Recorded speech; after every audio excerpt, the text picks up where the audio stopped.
Thank you all. Thank you, Adrian, for the invitation to speak. I'm very excited to talk to you today about large-scale processing of genomic data coupled to electronic health records. So I just came from the same meeting actually as GQ. This is a translational bioinformatics meeting in San Francisco, and so there was this common slide of having no financial disclosures. I have nothing to disclose. There are a couple of vendor products in this talk that I will briefly mention. The other thing that is interesting to disclose, at least for me, is that I like to claim at least that I liked data before it was big. So just a brief overview of my talk. I'll talk a little bit about electronic health records and how we might use them for research, some applications of high-performance computing to this type of research and to genomics in general. And finally, I'll close with some information about some techniques we're using on the HPC to perform large-scale genomic analysis. So first, electronic health records for research. So as Hadrian mentioned, I'm a member of the Institute for Computational Biology, which was founded just a little over a year ago now by Jonathan Haynes, who's the director of the Institute. There are several of our faculty. We're up, it's shown here, we're up on the second floor. I've collaborated very closely with all of these people for the last several years, in fact. And so I'm really excited and delighted to be here. Part of the key mission of the Institute for Computational Biology is to use and leverage electronic health record data for discovery. So what do we mean when we say electronic health records? Why is this such an important topic? So as a matter of law, in 2009, the High-Tech Act mandated the eventual use of electronic health records for clinics across the US. It was intended to, it didn't mandate, but it was intended to incentivize, and there were certain key criteria that were intended to be met. While there are some standards and commonalities, EHR systems remain very heterogeneous. If you go to a clinic in one part of the city versus a clinic in another, you will see a very different representation of your medical record information in electronic form. While there are continuing efforts to standardize and harmonize the data across these systems and interchange them, especially here in Ohio, where there's still a long way to go to having a truly portable electronic health record at this time.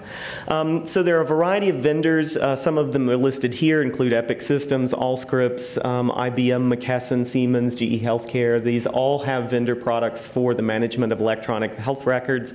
And it's important to note that the current key leader in this area is Epic Systems, which is deployed across a variety of clinics in the US, major medical centers in the US. So in the Cleveland metro area, this institute that I'm a part of here is not just a Case Western Reserve Institute. We also have collaborations with university hospitals, the Cleveland Clinic, and Metro Health.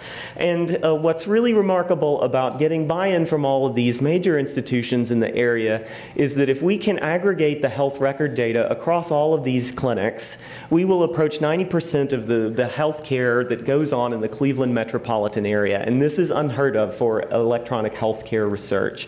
There are lots of different ways to aggregate data across multiple sites within states, but to have this sort of confined epidemiologic area accessible in this form would be truly remarkable. And so we're very excited to be collaborating with these institutions to bring this data together.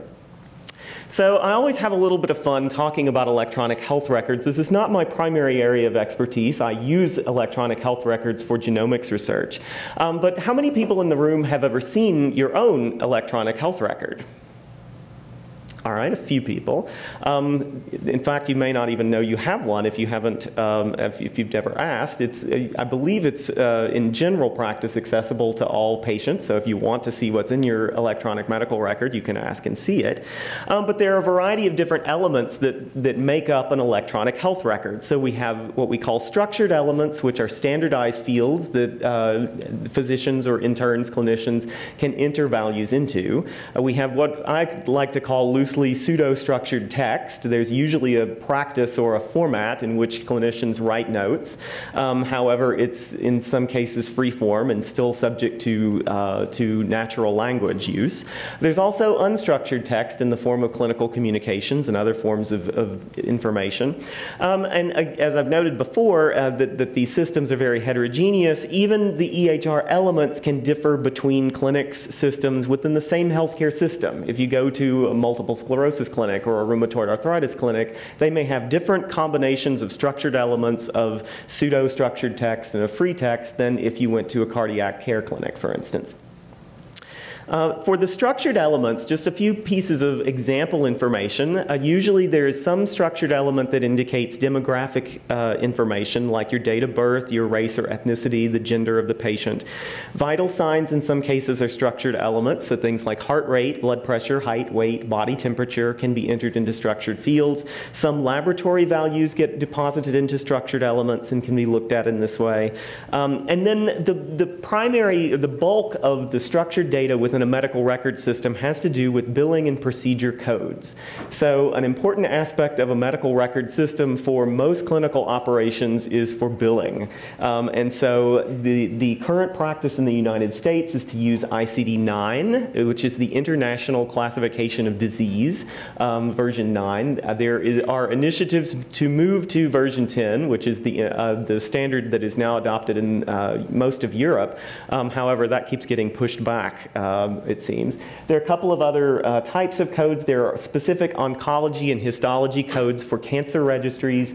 There's also this clinical procedure topology, I think is that acronym. So this indicates all the different types of procedures that a person can be billed for if you have phlebotomy, if you have a stent put in place, so forth. For pseudo-structured text, these are usually sort of free text documents that have a loosely standardized format. So inside most medical records, you have a history and physical examination, or an HPE, and this is just sort of a simple example here. This is a lady who had a bunion on her foot. So this is just sort of how this usually works. So there are very specific phrases that get used. She denies any pain in her feet. She's a little upset that she had a recurrence of this bunion on her foot. She does have some residual stuff following the bunionectomy. Her feet actually look pretty good. So you can see all kinds of interesting sort of free text and processing that you could do to a paragraph like this to extract information from it.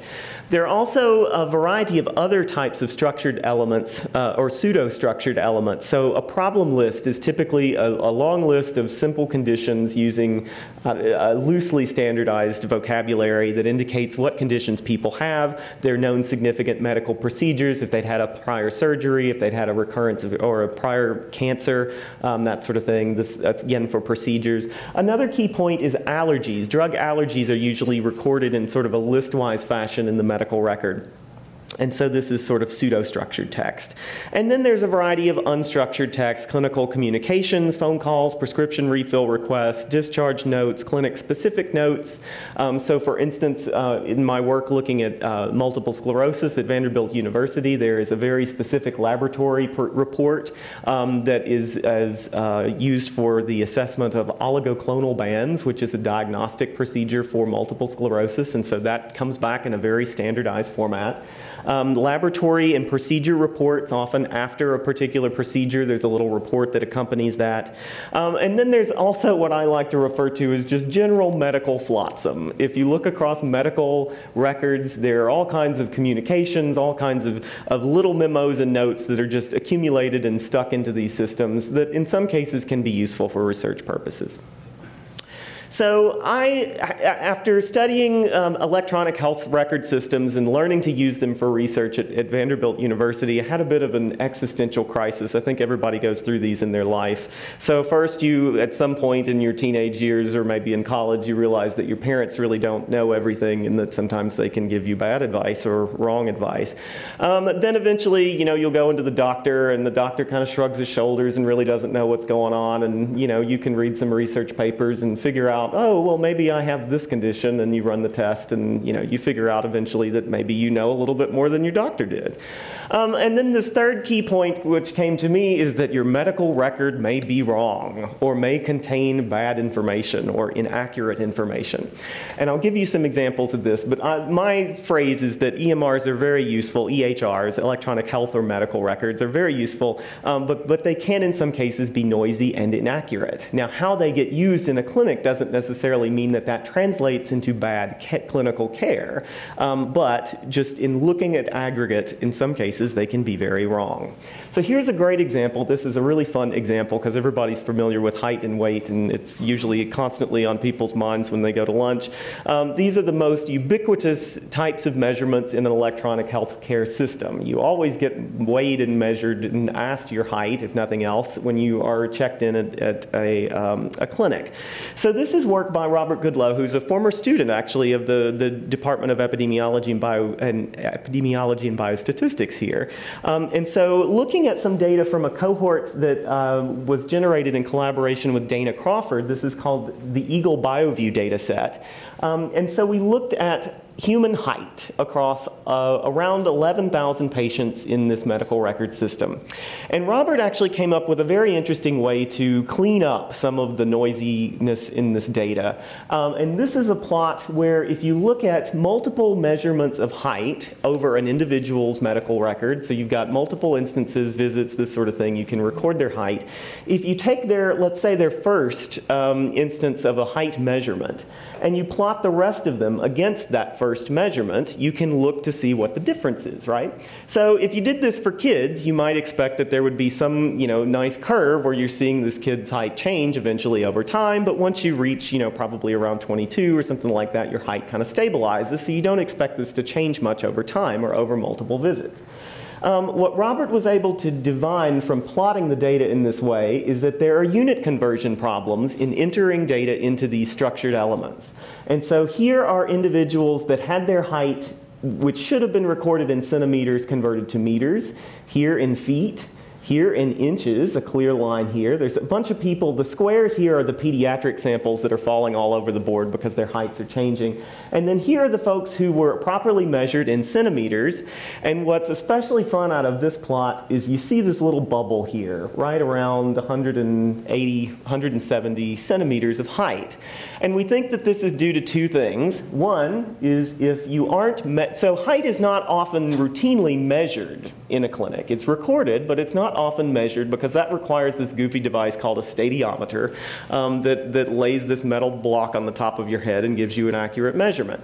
To do that accurately, you have to remove your shoes, you have to, and that's a very key component, and you have to stand. It takes a little bit of time. So usually when people are checked into a clinic, they instead say, "How tall are you?" And so you can respond. Sometimes I say 5'9", sometimes I say 5'10". And so this bubble of variability here, we think, is mostly due to people misreporting by a couple of inches or from people wearing different heights of shoes and not taking them off when you are measured on a stadiometer. And so while we can't really resolve this level of variation in measurement, we can correct these errors in transcription and unit conversion. And we can clean up this data quite a bit. So a really fun example of how data can be wrong, but in some cases you can salvage it. So I want to bring it, so I didn't mean to terrify you into thinking that your medical record data is all wrong and you're going to get bad care. So I want to point out a couple of very key differences between clinical use of medical information versus research use. So in clinical practice, you've all been to the doctor, you know how this works. The records and values in that record are individually examined in the context of whatever you come into the clinic with that day. So there's a human person, a clinician, interpreting all of that data, and errors in some cases are easy to spot. He's going to know, he or she is going to know immediately if you are, not 1.5 centimeters tall, that was in fact a meter measurement and a unit conversion and that sort of thing. The other thing is that the aggregate data from your record is synthesized by this clinical expert and then viewed in the context of that patient. And so all of this stuff taken together means that, there's still a person between translating all of that messy data into something meaningful for the purposes of your care. And so that is done each time and on an individual basis.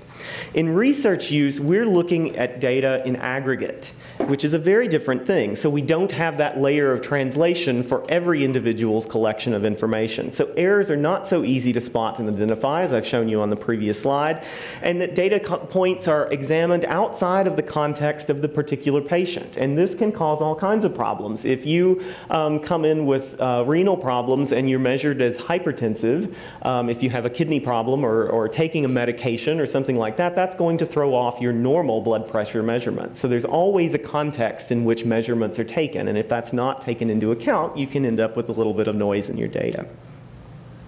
So how can we go about, what's the best way, or maybe not the best way, but in a lot of cases, the data that's stored in the back-end databases of these electronic health record systems store information in very flat formats. They're not meant to be used. Again, they're transactional databases. They are meant to, interface with a user interface and clinicians who access this data. It's not really meant to be queried and processed in bulk aggregate like we're trying to do. So this is just a mock-up of what you might see in a typical database table. You've got a record ID, you've got a billing code in this instance, and you've got a date of the code. You might also see something like this for vital signs. You've got heart rate and systolic and diastolic blood pressure and their dates and all of this stuff. You might also have snippets from the free text that says, oh, the patient started simvastatin, 800 milligrams at a certain date, or just a general description. Here we have a 42-year-old male who's slightly overweight.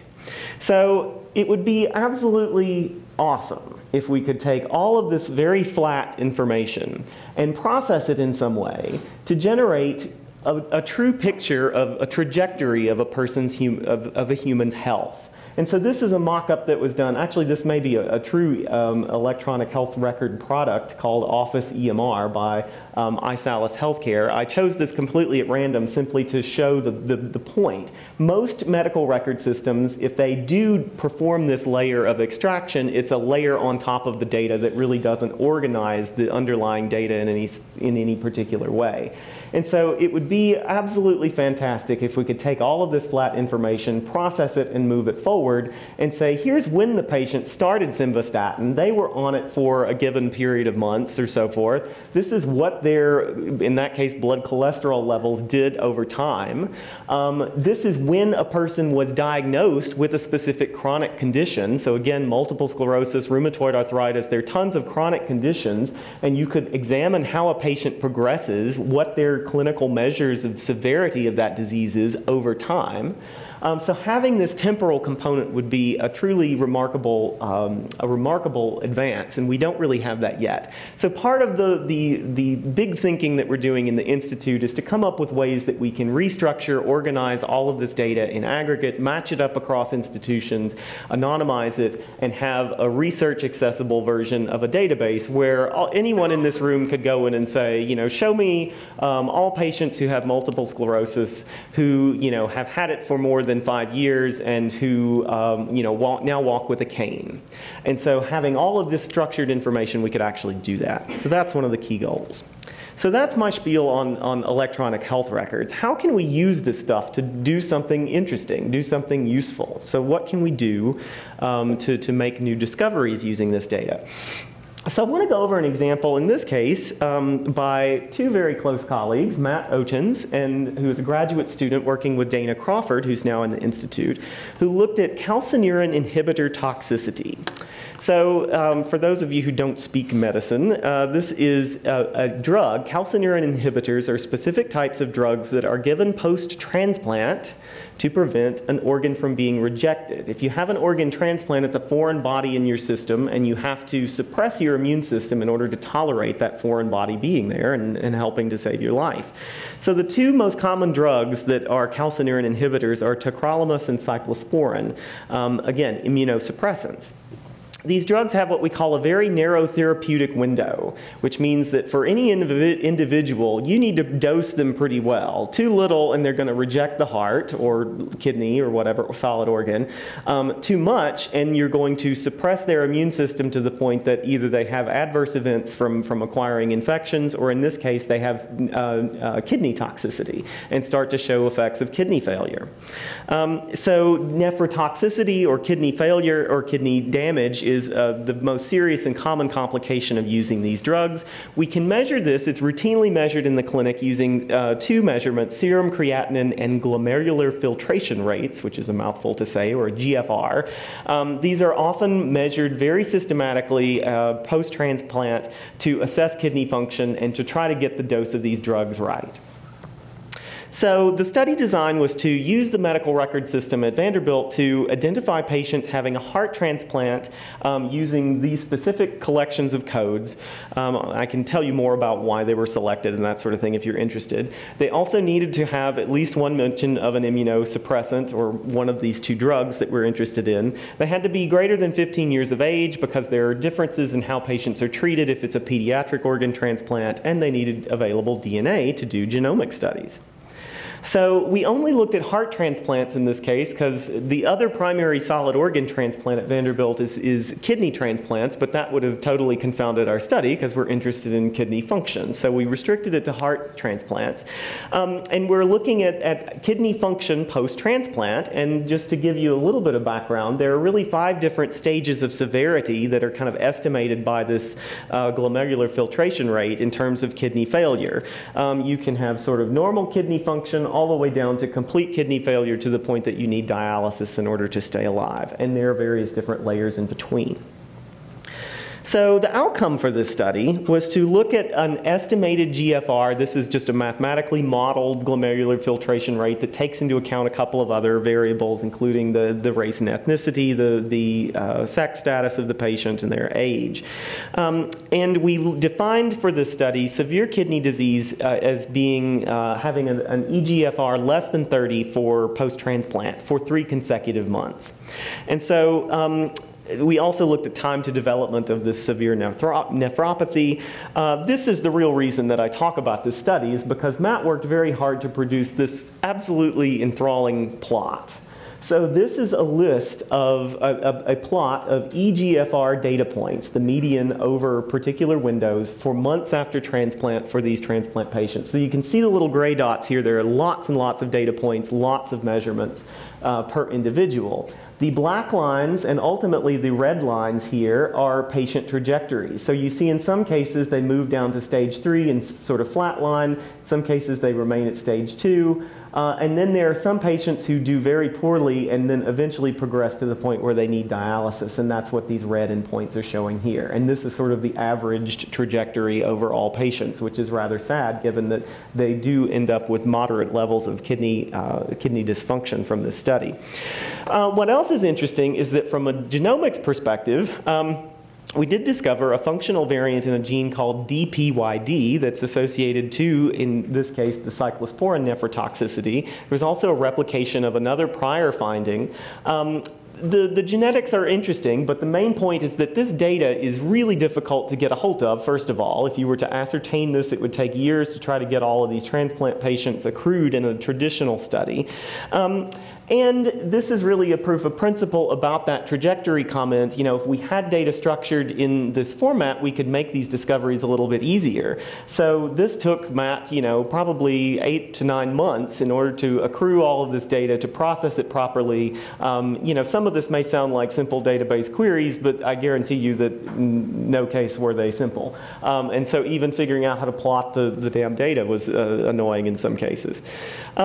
So that's a good example of some of the things we can do. Once we have data structured in an interesting way, we can go exploring what we call the phenome. So this is the analog, just to give you a comparison or a contrast. If we imagine the human genome as being this red line here, there are all these different variations. And if you were to select any 2 people within this room, there are probably about 100 to 200,000 sites in your human genome where you and I might differ. At least commonly occurring variants.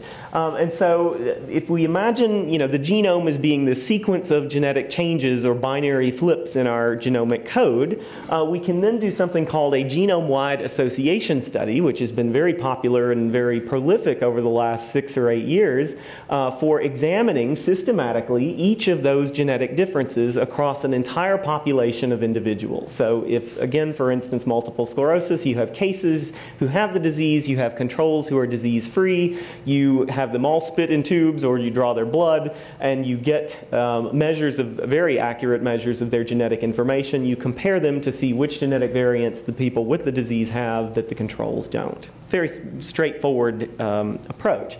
If we imagine all of those data tables that I was showing you before as something similar to the genome, so we have, a list of potential diagnoses from the ICD-9 index. We have a list of measures of severity of particular chronic diseases. If we have laboratory measurements, vital signs, any of the bits of information that I was telling you about before, and we have that structured in a way that we can use it properly, we now have an interesting representation of what you could call the human phenome, the collection of diseases, traits, conditions that a person has. And so an interesting sort of research question that I've become more and more involved with is, can we explore phenomes in the same way that we explore genomes? Can we use some of the same techniques from the line across the top on some of these lines across the bottom? And so this developed into a new sort of study design that is known now as a phenome-wide association study. The very same approach of a GWAS, except now we're flipping this on the end. We might pick a single genetic variant and look across all of the different traits and diagnoses that we can collect out of someone's medical record. And I bring up these three very close collaborators because they really are pioneers in this field: Dana Crawford, Sarah Pendergrass, and Marilyn Ritchie, who are now both at Geisinger Health System and have an enormous collection of genomic and phenomic data within that electronic healthcare system to play with. And so this is really exciting. I think you'll see quite a lot more publications in this area in the coming years. So I want to go over a PheWAS that we ran in my lab, but really briefly I want to orient you to a little bit of biology. This guy here is called a mitochondria. There are probably about 40 or 50 on average in each of your cells. They're essentially like power plants. They have this proton gradient that they build up and exploit in order to generate essentially energy in the form of ATP. What else is interesting is that they have their own genome. So it really looks more like a bacteria than it does anything else. It has the right kind of membrane structures and all of this sort of stuff. It also has a circular genome that is only about 26,000 base pairs in length. And nearly all of this, depending on who you talk to, nearly all of that is functional. In the human genome, there's about 3 billion base pairs, and most of that, well, we don't exactly know what it all is doing. There's probably a lot more of it that's functional than we originally thought, but there's probably a lot of junk in there too that's just hanging out and not really doing a whole lot. So by looking at the mitochondria, we're actually looking at variation in this organelle, in this mitochondrial genome that's probably a lot stronger functionally than some variation in the human genome. We don't know that for sure, but that's our hypothesis, right? So I want to point out some work that Sabrina Mitchell and Jake Hall did in collaboration with my lab and Dana Crawford, where we ran one of these phenome-wide association studies looking specifically at mitochondrial variants. So we had multiple quantitative traits for cardiovascular disease that were ascertained again as part of Dana's Eagle BioView study, collected from electronic medical records. We had a series of mitochondrial genetic variants that were assayed as part of a metabochip platform that was done for this other study that Dana was running, and so I can tell you more about that later if you want to know the nuts and bolts. The crux of it was that we can now plot, essentially this is a very, very limited phenome, but it is an interesting quantitative one. We have body mass index, cholesterol, total, HDL and LDL, and measures of hypertension and hemoglobin and type 2 diabetes. And essentially what we found is that we could explain a significant proportion of risk for type 1 or for type 2 diabetes and in total cholesterol. And so you see these two, well, here's triglycerides. Type 2 diabetes, we're explaining about 0.1% of overall risk. We're explaining about 0.3 for total cholesterol. These are still vanishingly small effects, but we can see a significant effect. If you look closer at the specific genetic variants that may be underlying this, there are a whole series of these here with stronger magnitude p-values. So this is the sense of how strong a signal this association gave you. And this is a sense of how much it really impacts a person's risk. They're not always the same. The difference here is the sample size of the study you're looking at. And here we had about 11,000 people. So we're pretty well powered to detect things that are very, very small in terms of their effect. And so what we found was that there's a collection of variants here that all look like they have, at least on some degree, a protective effect, here, an odds ratio of about 0.84. So if you have one of these variants, you have 0.84 times the risk for type 2 diabetes than a person who doesn't. And so this is kind of an example of how you can go from medical record information to some sort of new genomic discovery. So while we're talking about mitochondria, I want to point out another study that a different student did in my lab looking at nuclear mitochondrial interactions. So if this organelle here is the mitochondria, which is the power plant, this guy over here is the nucleus, which holds all of your nuclear genome DNA, all 3 billion base pairs of it, all coiled up in little nasty balls inside this organelle. If you want to use a fun analogy, if this is the power plant, this is like having a Google data center, right? And so, you know, if Google is running a smart business, they need to know what's going on at the power plant in order to keep their business running, because if there's an outage or something, if they need more power, less power, there's going to be problems if there's no communication. And so it's been very clear from numerous studies for over 100 years now that there are complex signals that go on between the nucleus and the mitochondria in order to regulate the properties of the cell, of the entire cell that's going, all of the activities that are going on inside the cell. And so exploiting this idea, we wanted to see if there were nuclear variants that influence mitochondrial function. And so this is work of a master's student, Laura Wiley, who ran an interesting analysis. Just to give you the tagline, I guess, there's a collection of proteins that are embedded inside the membrane of the mitochondria that's responsible for that protein gradient I was telling you about. They're really sort of the key energy drivers of this organelle. What we found was that there was a new genetic variant that no one had associated to anything in the mitochondria before. It was within a transcription factor. There's all kinds of neat biology that I can tell you about, but we found a genetic variant that is dysregulating elements of this mitochondrial complex. So we have a function. We think that this variant, this single nucleotide polymorphism, or SNP, is really altering something in the functional in the mitochondria. So Laura went and did what we call, again, a PheWAS. And this is a different view of it, and I wanted to really show you this plot. So this is what we would typically call a Manhattan plot. So this axis here is again indicating the strength of that genetic signal. And so the higher, the stronger the signal. There's a line here that's indicating statistical significance correcting for all of these statistical tests that we're running.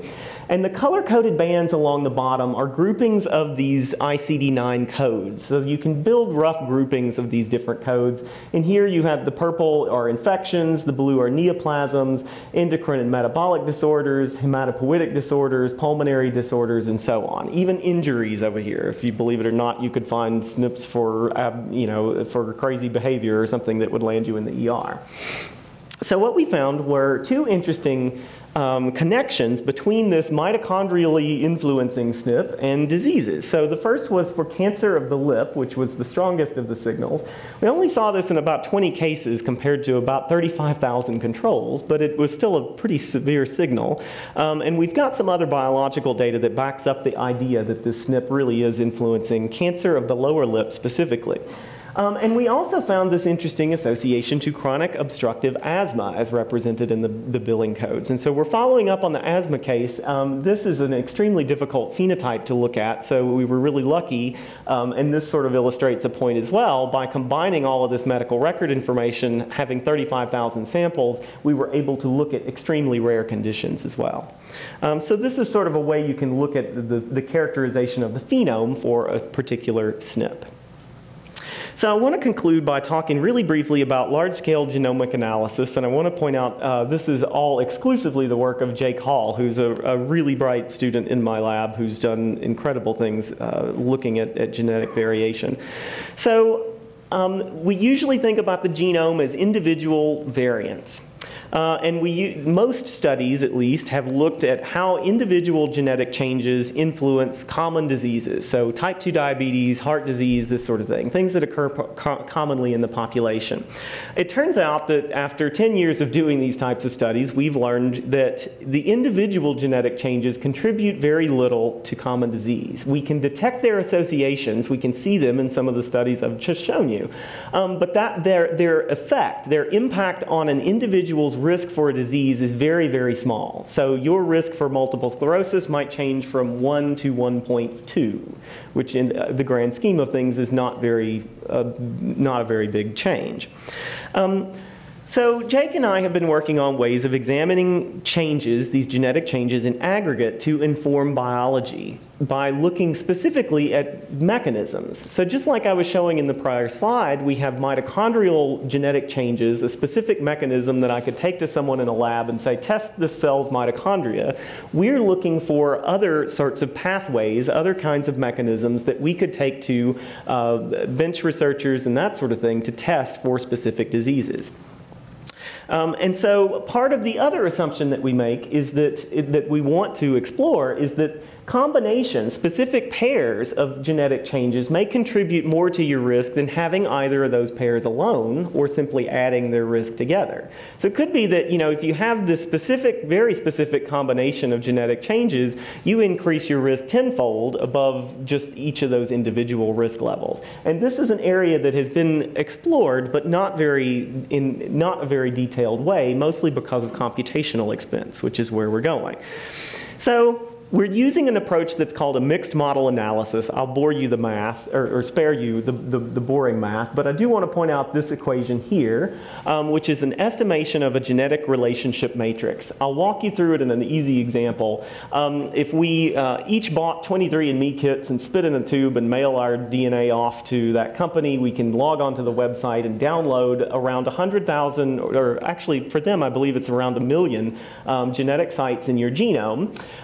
We could download all of that, put it into a flat file, and we could perform comparisons among all pairs of individuals in this room. So imagine, you know, each of you compared to me with respect to our genomes, and we can calculate something called a genetic relationship matrix. So I'm similar to you in a certain way, a certain degree, how many genetic variants we share on average, and it's normalized by frequencies and this sort of thing.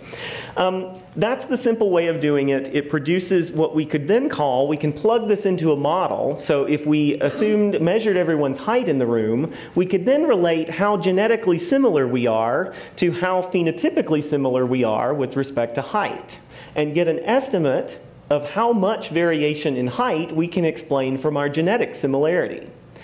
So this gives you what we would call like a risk explained. So we might say, for instance, after doing one of these studies, that 46% of type 2 diabetes risk is explained from genetic sharing. So this approach assumes that each genetic change contributes completely independently, that we're just summing their individual effects. So it completely ignores the idea that there are interactions. And I also want to point out that there's a very bright guy in EpiBio, Nathan Morris, who is using GPUs to do these computations as well. This can be done in some cases even on a single machine. So it's not that computationally intensive. It just depends on the sample size that you're looking at and the number of genetic variants you're comparing. So just briefly, I wanted to point out that what we're using the HPC for is expanding this idea of genetic relatedness. Can we model the interactions between pairs of variants to see if those are contributing to genetic risk explained as well? So we might produce a table that looks like this. Well, overall, we can now explain 58% of type 2 diabetes risk. 46% of it is due to the independent effects of each of those genetic changes, but 12% of it is due to these pairs of interacting variants that occur across the genome. And so I love to show this slide. Jake worked very hard to put all of this together. This is the variance and covariance estimations of different genetic components, different interaction components where we can partition sharing among each of these individuals in our study.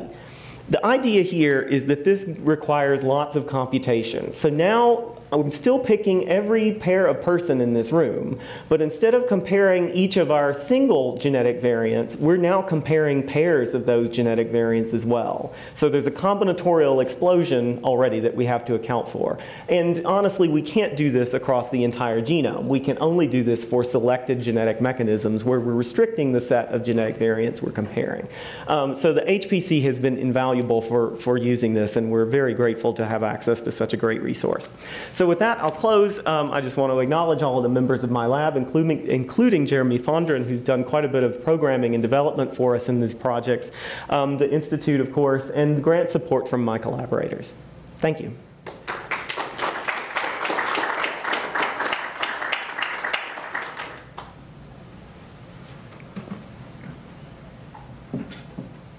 we have Hadrian? Okay. Probably a trivial question, but at what point during the medical care process do patients find the release of their aggregate data? Yes. So there are a variety of different models in which that is undertaken. So in some cases, there's obviously an IRB component to this as well, an institutional review board review of medical activities. In some cases, clinicians can perform, who have authority, can perform queries over aggregate data that's identified because they're essentially licensed and approved to use data in that way. If the data is sufficiently identified, and there are very specific rules about what that means, but if the data are sufficiently de-identified, there is a precedent at least that that data in aggregate can be released to appropriate investigators under very specific rights. So that's sort of like and in some cases, at least in the Vanderbilt model, there was a system that would allow you to opt out of that specific process. So you were opted in and prompted when you fill out your consent for care, you were prompted if you wanted to opt out of that study, you could at any time and all of your data would be redacted.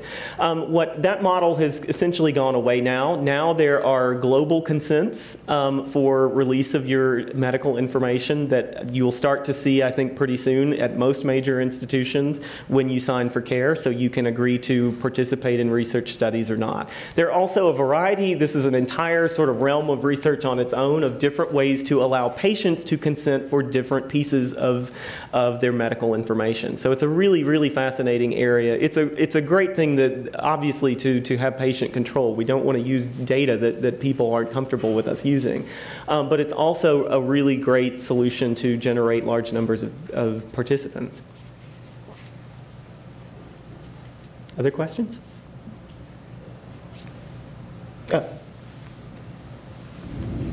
Yes, and I don't know if the question makes sense biologically, but we're talking about pairs of variants, so three couples and couples. It doesn't make sense biologically, and I feel that computation. Absolutely. There's controversy over that, I guess you could say, in the statistics literature as to how much you could explain with each additional sort of tuple. But there is a precedence for this, at least with in sort of biological space. If you think of breast cancers, there are really three now different subtypes.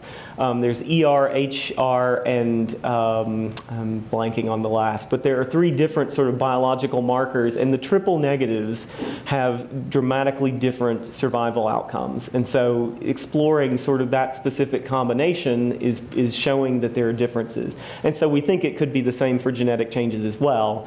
For computational costs, we're looking at pairs only. But other questions? Any other question?